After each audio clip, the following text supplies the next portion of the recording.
Over 100 is bad for you. No.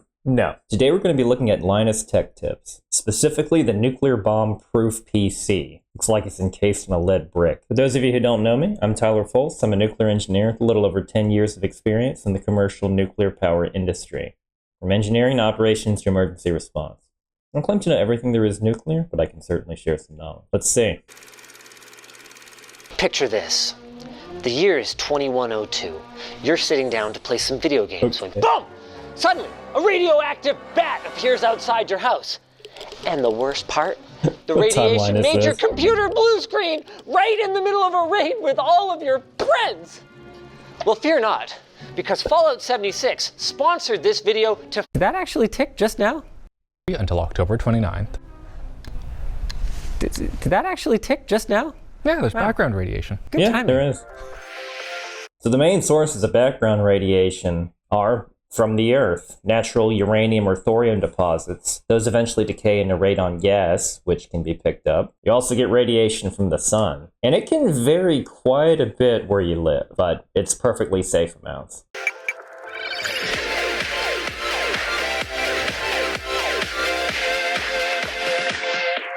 Radiation surrounds us at all times, and for the most part, that is totally fine. In simple I like that it said probably fine in parentheses. terms, radiation is just energy being moved from one place to another via waves or particles like light from the sun or the Wi-Fi in your house. Where problems start occurring is when the energy increases enough to become ionizing radiation. Ionizing radiation can be very bad, but again, it all just depends on the dose level. Like the counter he was using was detecting ionizing radiation, and there is background ionizing radiation, but it only becomes a hazard once it gets above a certain threshold. Knocking electrons out of an atom or molecule. Like the cubes. In a video game, say Fallout 76, that could cause a beneficial mutation. But in the real world, it's far more... I've never played 76, but from what I've heard, it's pretty cheesy even by Fallout standards. Likely to cause cell damage or cancer. And if that electron happens to be inside your RAM or your CPU... It can, but again, think of radiation interactions with matter as a big probability function. And really all you need to know is the odds of it causing cancer only become significant above a certain dose threshold.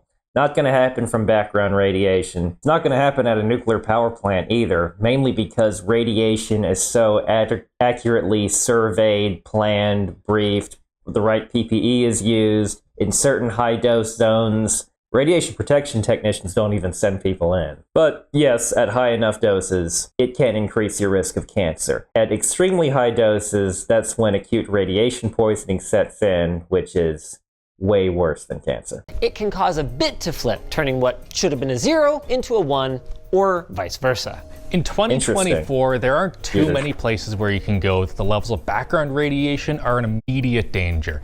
Let's break these down. So Fukushima and Chernobyl both have exclusion zones. Fukushima's is relatively small compared to Chernobyl, but just because you're in the exclusion zone doesn't mean you're getting high dose rate. Think of it as just the zone of monitoring for radiation. There are radiation controlled areas within nuclear power plants, but I've gone into them and gotten 0 dose. It just means you're required to wear dosimeters and you're required to have a radiation safety briefing before you go into those zones. That being said, Fukushima, there may be a few hotspots of elevated, but not what I would consider dangerous dose, about 10 to 50 microsieverts per hour, which background's about 0.1, but 10 to 50 is still in the elevated but not dangerous category. I wouldn't want to stay there for days and weeks, but a controlled monitored visit, you're fine. Chernobyl, massive exclusion zone. Very few areas even have elevated dose. Only if you go inside the large confinement structure or within the sarcophagus next to the infamous elephant's foot would you visit dangerous levels of radiation. The Hanford site, mainly stay away from certain equipment and waste tanks. But again, all of these areas you would need to receive radiological briefings before they'd even let you get close, so you're going to be monitored, should be okay. Uranium mining waste site in Kyrgyzstan, you're going to have some elevated doses on the order of 2 to 20 microsieverts per hour,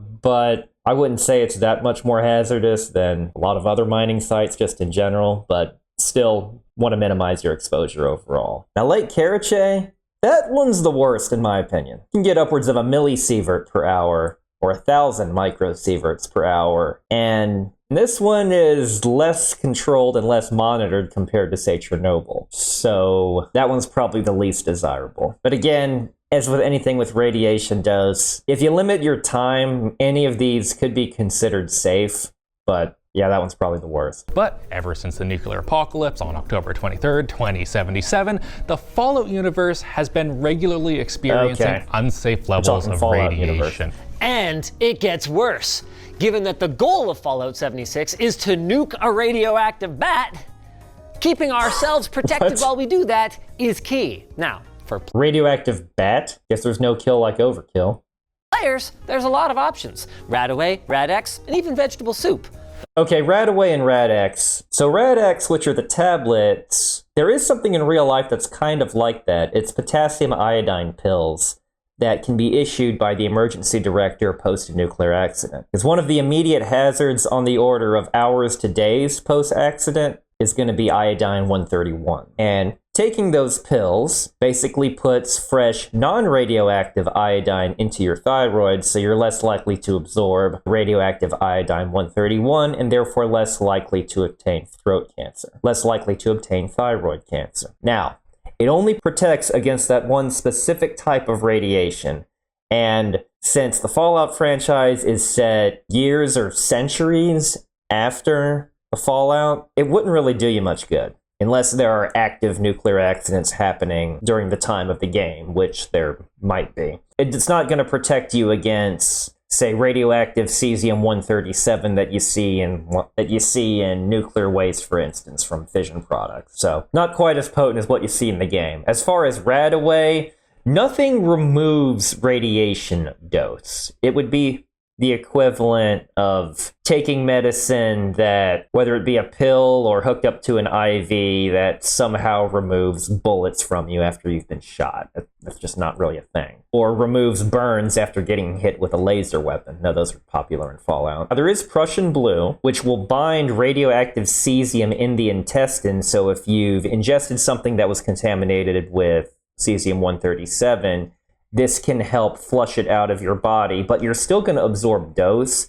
You're just not going to continue to get nasty internal doses, and it'll help flush it out of your body, which would overall reduce your overall dose. But there's not an equivalent of anti-dose or anything like that in real life. For their precious gaming PCs, there's sadly nothing.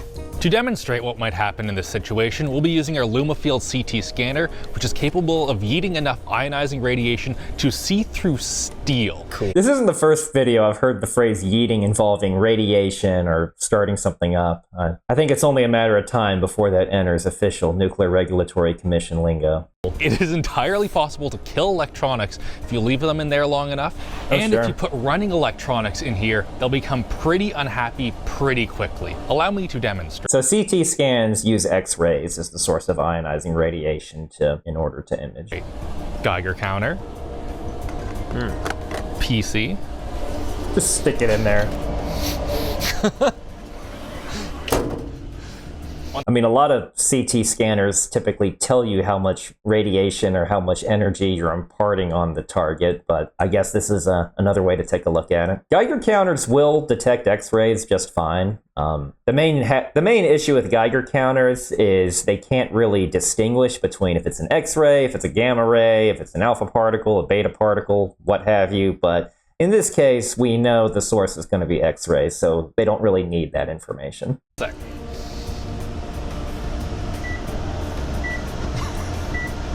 Over 100 is bad for you. No. So the thing is, counts per minute is not a measurement of radiation dose. It's just telling you how many counts the Geiger counter is recording. You could have 100 counts per minute and still have a very low dose rate. You could have 500,000 counts per minute and still have a very low dose rate. Depending on how your detector is calibrated, you could have over 100 from background radiation. And looking at this, considering they were at 10 times background, no, that's not even close to a hazardous dose. Those examples of dangerous zones that were mentioned earlier, Lake Karashay, would have been well over 10,000 times background radiation. So you need to do the conversion, show what it is in microsieverts per hour. In fact, I'm looking, I think it says microsieverts per hour, whereas 3,264. Now that is high, and I think that's in terms of microsieverts per hour. A typical CT scan is about 10,000 microsieverts, and typically targeted to just one part of the body. So a lot of times, and a whole body dose is worse than a targeted dose because it can affect multiple systems within the body. So in this context, nowhere close to bad for you. Even this number isn't bad for you if it's done in a controlled medical environment, since this is actually at the low end. I assume that noise is bad. Yeah. Let's see what we can do about that. The first and easiest thing to do to increase your computer's stability is to simply accept that sometimes poo happens and account for it. For mission-critical uses, like scientific computing, financial systems, or data centers, they use registered ECC memory, which doesn't... So I mentioned in space, you get significant doses in space, way more than you would get working at a nuclear power plant. It's not going to be the same as being in a CT scanner the whole time, but it's more than a nuclear power. Just send the data from your CPU to your RAM and vice versa, but also extra bits that can be used to validate that data. A super simple example could be if you wanted to make sure that your 2 2s arrived in one piece, you could instead send 2 2 4, and then also tell the computer to make sure that 2 plus 2 equals 4. If something goes wrong and you got a 2 and a 3, you'd know because it would equal 5. In practice, there's an old joke that engineers actually probably say 2 plus 2 equals 5 just because you want to be absolutely sure. You want to account for a safety factor. Nuclear engineers would say 2 plus 2 is about 100 because of all the additional regulatory and safety requirements within the nuclear industry. ECC algorithms are much more complex, but they're beyond the scope of this video. If you want to learn more, Derek from Veritasium has a great explanation in his recent video on QR codes.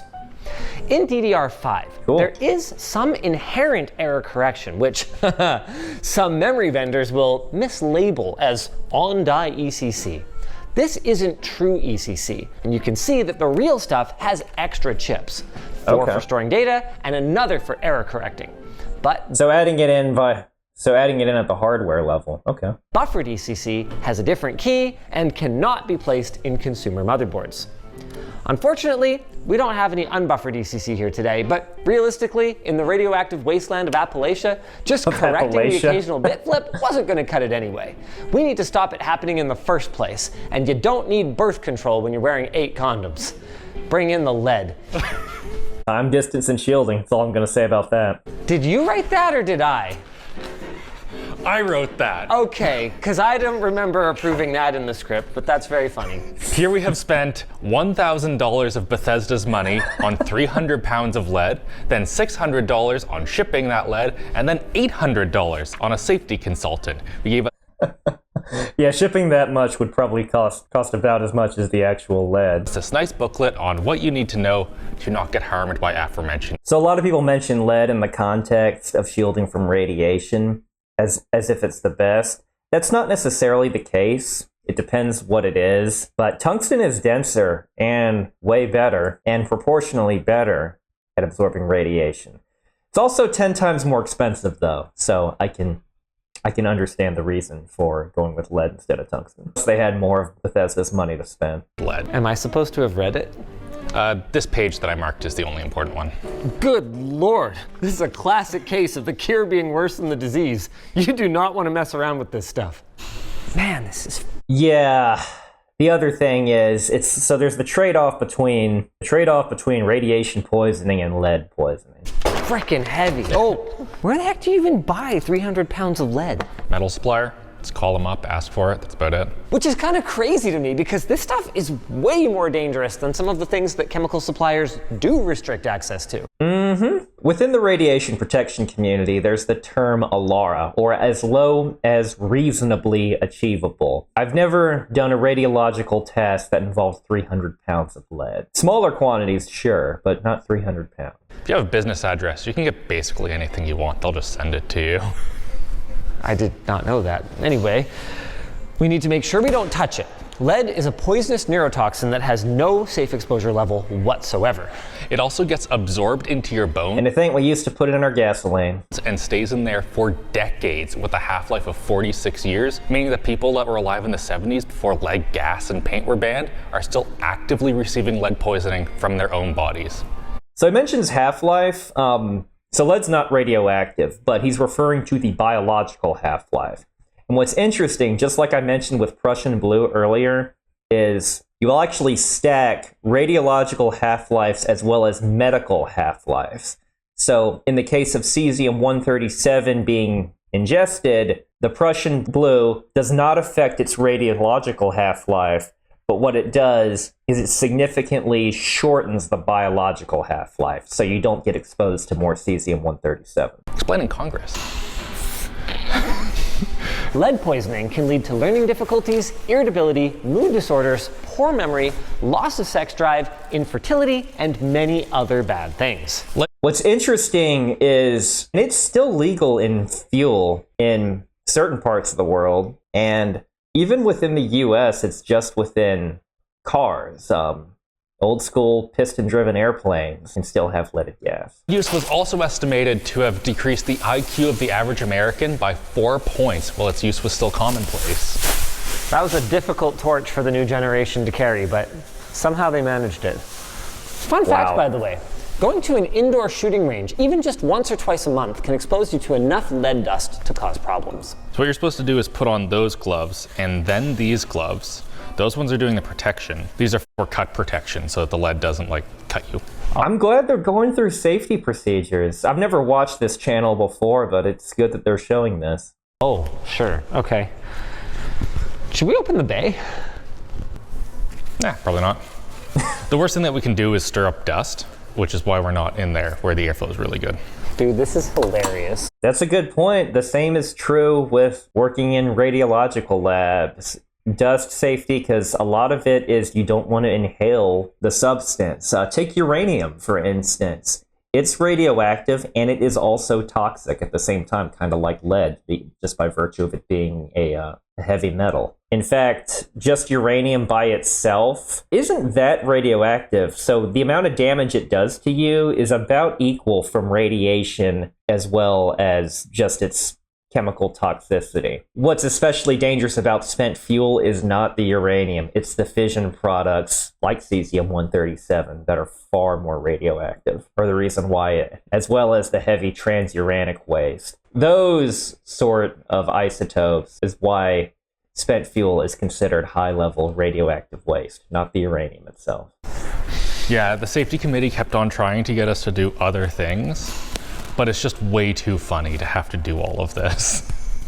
What are those other things are? You know, I didn't see anything in the WorkSafe handling stuff about just it being friggin' heavy. Wow, it's got a cool bluish hue to it. Yeah. I've never done Something you need to take into the safety trade-off. You have to lift heavy, unwieldy equipment. That's something that I'm kind of surprised the safety consultants didn't bring up, because that's definitely part of it. this. The thing that you need to be careful of is the lead oxide. So if you do that, Oh yeah. there is now lead on my finger. This is totally fine as long as I don't now lick my finger or go for a smoke or anything of that sort. Can you pick your nose? After you doff your protective clothing in a radiological environment, there's instructions on specifically how to take your gloves off, and that you reach underneath them. You only touch the underside, so you minimize the amount of contaminants that exist on the surface of the gloves. Same thing is true when taking off your coveralls, shoe covers, really anything. I wouldn't recommend it. theoretically, lead is highly malleable and should therefore be pretty easy to, oh wow, it is, that's really easy. Yeah. It's all rolled up. Is that enough to start? Do I imagine. you want to explain these tools to us? Professional tools. This is a leather punch. We can't be like drilling that. into the lead because that creates dust, which is bad. So we're going to try and use this leather punch to make holes in it. I think it's going to be difficult and annoying. We're going to cut the lead Yes. by just punching holes in it. There are other plans. We can like put spikes through it. But this, if it Space. works, will be the easiest. So we'll probably want like I can't say I've ever machined lead. Haven't really wanted to. 1/4 inch, maybe a little bit more of overlap on each side. Okay. We'll kind of take the pieces of lead and like overlap them and then tape them. We'll tape them. Yeah, we'll tape them. Do we have lead tape? Love how We have calm they aluminum are. tape. But that's why you overlap it. Okay. Okay, wait. Oh, so I don't have to use the Cutters stupid now. leather punch. We have snips. We have snips. Alex, Oh, but we still need to put holes in it. I thought you wanted me to perforate the thing and then just like bend it. I was like, this is the stupidest plan Like ever. old school Okay, there, printer okay, paper. fine. No, so we're going to metal Yeah, here, no, it makes way more sense. but we're going to use some bolts to attach it to this, Sure, fine. Yeah, no, that's fine. which is where the leather punch Yeah, comes no, I get it. I get it now. I Yeah. thought you wanted me to cut it with that. That'd be awful. Yeah, I know. It's really funny. bad. Oh, wow. Dude, this is somewhat Yeah. easy. It's like cutting plastic. Heavy, heavy plastic. That is one ragged ass line, but progress. One way to work the hands. Ow. Oh, ow. Oh, you cut yourself? No, but that does seem like a concern. I have no I'll sketch it. idea if this splinter could penetrate anything because it's so soft, but It's lead. if it does, I guess that's bad. Ah! Whew. Dude, it's so heavy. But that's a feature, not a bug. Clearly a nod to Bethesda.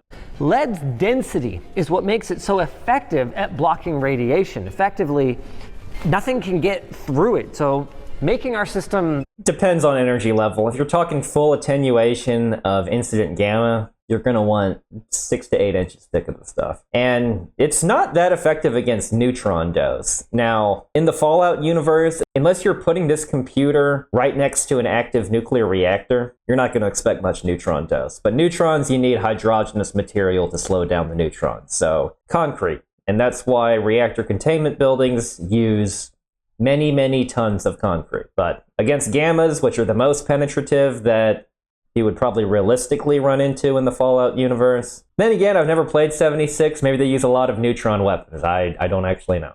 radiation proof is just putting a whole lot of mass between the source of the radiation and our sensitive components.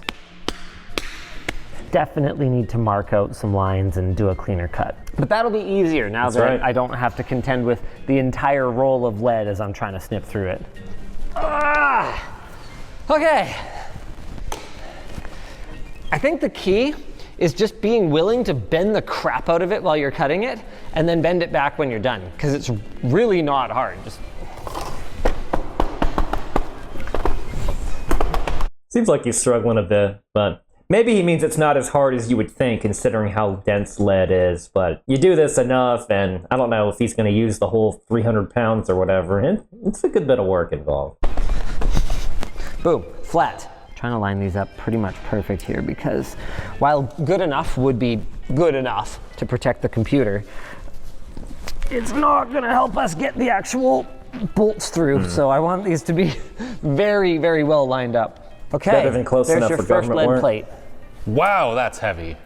Like, I know in my head that it's heavy, but like, wow, that's really heavy. It's like the gold controller. Yeah. Like It looks like shiny and thin, similar to like aluminum, but if you pick it up, you notice the difference right away. cognitively, I understand that there's different densities of materials.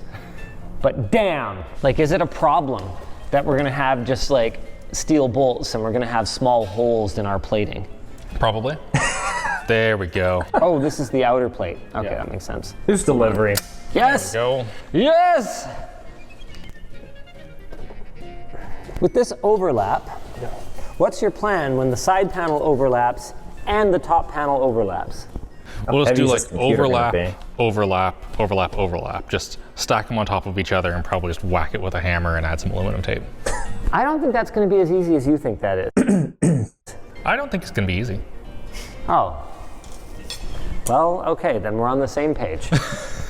How is this so far off? Dude, it's not aligned at all. Okay. Yeah. Well, that's actually good news. The fact that this isn't wide enough means that our two tall side panels will fold over very nicely. Yeah, so we can just put it over top. That's easy. Yeah, no problem. Done. Our incompetence worked out for a change. Sometimes you can error stack in the correct direction. Hear me out. Yeah. Strategic overlapping. Yes. We take this top piece off. Yeah. We actually cut it flush to the front. Yeah. We do the side panels next, and it like wraps. Then Yeah. we do the front panel huge, and it wraps around the side panels and around the overlapped top. And we use the bendiness. And then for the back, we basically just cut little armor pieces for all the parts we don't need access to. And glue them on. Sure. Double-sided tape? Okay, that last part was where I was testing to see if he was just going along with everything I was saying, because that's terrible. So tell me something. Yeah. Should I just go for it? Sure. Okay, I'm gonna shape Just this go to then. town. Do we want a whacker? A Yeah, hammer? we need a whacker. Whacker. With the two sides, it's kind of coming together, like visually. Right? Dude, actually making the PC out of lead may be the best way to make it look like it's from the Fallout universe. Yeah. We probably should have bolted. Didn't the Fallout universe computers still rely on like vacuum tube technology though? It's good to know that you can adapt some better computers to their world. Before we whacked it. Shoot. Alex, Andrew called it. She's not going to go deep enough, not quite. Now, under I know normal that happens. circumstances, I would just take my side panel, put a new hole in it that's closer to the edge, but being contaminated and not being able to touch any of our stuff is pretty friggin' inconvenient right about now. Oh yes. Question for And that's why a lot of jobs in the nuclear industry that involve hot work, working with radioactive stuff, especially working with contaminated stuff, just take much, much longer. Like radioactive welds, the amount of respiratory protection, the amount of time, you need the cleanest welds ever. On the flip side, can be very well compensated if you happen to be that good of a welder, if you don't mind working in radiological environments. you. Can we just take a nail and our contaminated hammer and just send a hole through this thing? Probably, yeah. Okay, why don't we just do that then? Yeah, Contaminate that works. one nail instead of our drill and drill bits and... Yeah. Okay. Good thinking. Okay, me. In nuclear power plants, they actually have a special hot tool room that's to separate from the regular tool room where you keep all your contaminated tools. Aside though, are Yeah. we expecting this to work? Like, do we know, how much radiation can slip through a small gap? Obviously, this armor is not going to be perfect. Every single time that a radioactive particle hits your PC or yourself, there is a chance that Yeah. something bad happens. And so by doing this, we might not 100% eliminate the chances of something bad happening. I mean, that's true, but you can get it, again, Alara, reasonably close. Like, there's a non-zero chance I'm going to phase through the entire Earth via quantum tunneling. That's pretty low. But it's going to be way lower. Like, think of all the areas where theoretically right. a particle could come through. Yeah. Basically not. This is one of those projects, man, where like, And the overall dose to your computer is going to be less if you're using the word dose. you're in the planning stages and you're just like, oh, I don't know. Is this just really dumb and we shouldn't do it? Or is this really dumb and we should totally do it? This is definitely the latter. Okay. So I what mean, did you it's say? The clearly side for panel the- has to go on for the before the game. top panel, right? Right. Whoa! Jeez! I almost lost control of it as it was Now, the real question is, if you put all this on there, could you play Fallout 76 without having it crash? I'm thinking no. coming down. Okay. Did I get it? Oh, dude, she's latched. Nice. Easy. Leadgate. So we'll bend this back, and then we'll bend it one more final time after.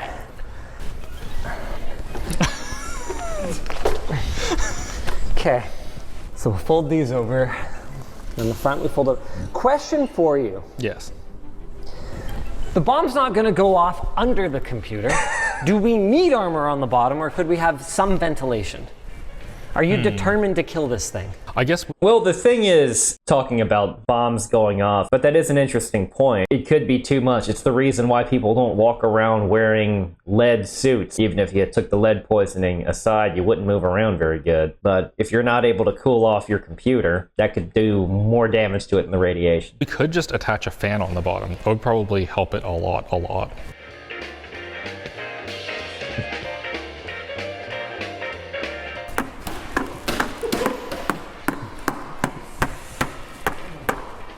All right, it's basically done. It needs a little bit of finishing work to look more complete and together, but we can do that on Tuesday after it's not the weekend.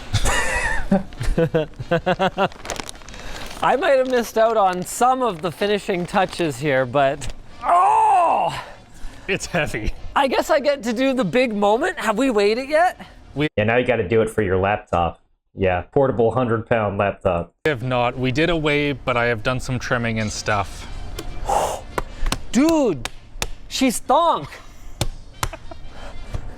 Look at her go. Like, damn. All right. Good God, I've gained weight. I'm 174 pounds, and I guess I probably shouldn't touch the lead. Actually, let's You're gonna weigh the lead? A little bit of lead is good for you, right? No. It's like iron. A little bit of iron in your diet, a little bit of lead in your diet. A little bit of iron, great. A little bit of lead. Oh, goodness. Those are a little Dye different. it. Get it? Ugh. Lead in your diet. Okay, that's Yeah, fine. do you I got wanna it. I got it. I can. I do it. I can appreciate it. I've a good got dad this. joke. I've got this. Okay, I'm just gonna get it to the edge of the table. Okay, what did I say that was? 174? Oh my God. I'm at 150 now. I still have my other foot on the ground. Just put it on the scale. Here we go. Yeah. Here we go. You want to wait with yourself? Oh my God. 260. Okay, yeah, almost 100. Please don't drop it. No, I got. It's rolling away. I got. Woo. Lifting That was safety. 90 pounds, dead on, wasn't it? Wow. Is this even safe to put in the Lumafield? I don't know. They still haven't gotten back to me with a maximum allowed on that. Well, they should have thought of that before they sent us a Lumafield. All right, here we go. Oh, do you want right. to play games on it or throw it in there first? Oh, we got to play games gotta play on it. Fallout. We got to games prove on it. it's a Right? working computer. Yeah. Okay. Also, there is a Geiger counter in it right now that is on. Okay. You put it in there? I haven't heard it in a long time. I should think not. Battery might be dead. Any brilliant ideas for how to turn it on? Oh my God. A nail. Really? Yes. I mean, it's better than what we had for the PCs in the back of my van, which was nothing. Can really feel the lead, you know? Like it's got that lead feel, like the leady goodness. Okay, ready? Boom. Oh, it works perfect, dude. It actually works really No, well. it actually works Works really perfect. Why are you not working still? No. I may be able to reach the onboard HDMI, Oh, Alex. here we go. Oh, you gotta Which get it all plugged in. really helpful from a troubleshooting standpoint. I just can't get any pressure on it. Oh, I got it. Okay, so the HDMI's in. Oh, thank goodness that HDMI port was Did they right write there. Radaway on If it there? was anywhere other than right at the bottom of the I/O, I Wait, would why did we in go into China. BIOS and not Windows? I don't know. Oh God. Oh God, where's your boot devices? There's no storage, Alex. There was. Oh, something. boy. Remember, Alex? Yes. The NVMe carrier wasn't in quite right. And I thought it was fixed. He's got the... These guys are funny. But maybe it is not. Well, it clearly is not.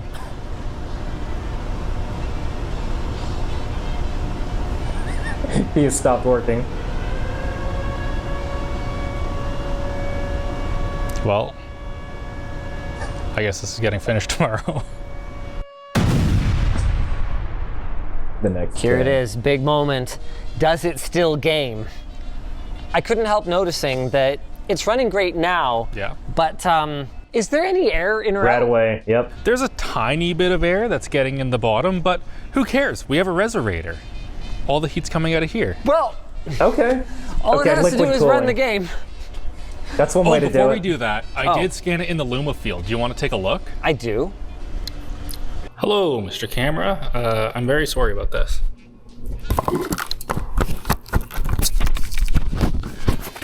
You trying to look at the Geiger counter?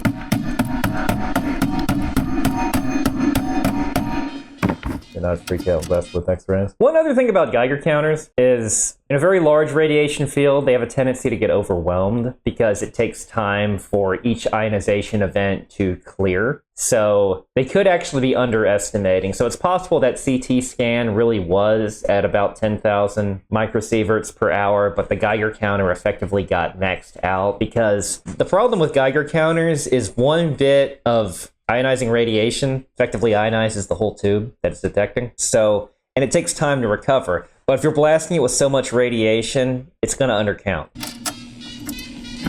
There's the picture. Oh, so it worked. Yeah, you can see this little bit here. Oh where yeah, look at that. It didn't quite hit it. The rest is the computer. Flawless victory then. Yeah. Nice. Let's see if the computer still works.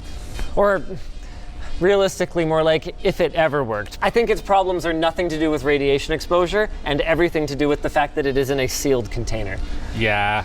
Do we Yeah. tell them that we had to take it apart and put it back together because the PCIe bracket fell out? No, Okay. I guess we did. Let's see how the game runs on our machine. And that's, again, go back to Alara principles. That's why you don't encase everything in lead. One of many, many reasons. Wow, CPU, GPU temps, Yeah, follow not up. bad. Brah, brah. Give me all your stuff. Hey, give me that Very good. Rad-X. Hey, go on, get. Go on, get. Pilgrim, how much more do we need to play to prove that this system actually Guess it totally is set in kicks ass? Appalachia. We're not getting a ton of FPS, but that's our older GPU, right? Like, our CPU is at 52 degrees, and our GPU is at 43. And if a nuclear bomb goes off, it'll be fine. It totally will. A part of this depends on the scope of the nuclear attack. Obviously, a direct hit, lead isn't going to do much, and the ability to play video games becomes the least of your concern. If it's an EMP type attack, then you might want to make sure you're within a Faraday cage. But if you're just talking about radiation dose, lead will protect your computer from radiation dose. But it's thin to completely stop gamma radiation. Now, it's better than nothing, but even if you wrap that whole 300 pounds of lead around there, it's still not going to completely protect you. So again, we're talking reasonable principles here. Ironically, survive, as long as it isn't in the blast radius. Yeah. We should mention that if you are And they mentioned EMP radius too, okay.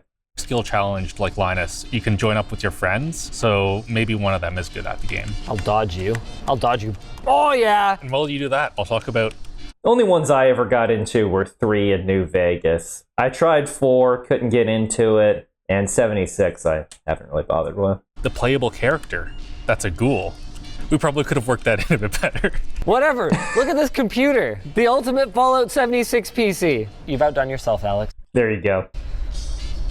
I've really done myself on this one. This was so much work. Oh my god. It was awful. It was terrible work. But it has the world's greatest power button. Yep. Can't argue with that. This was pretty silly, but I certainly enjoyed it. Thanks so much for the recommendation, and thanks so much for watching. I'll see you next time.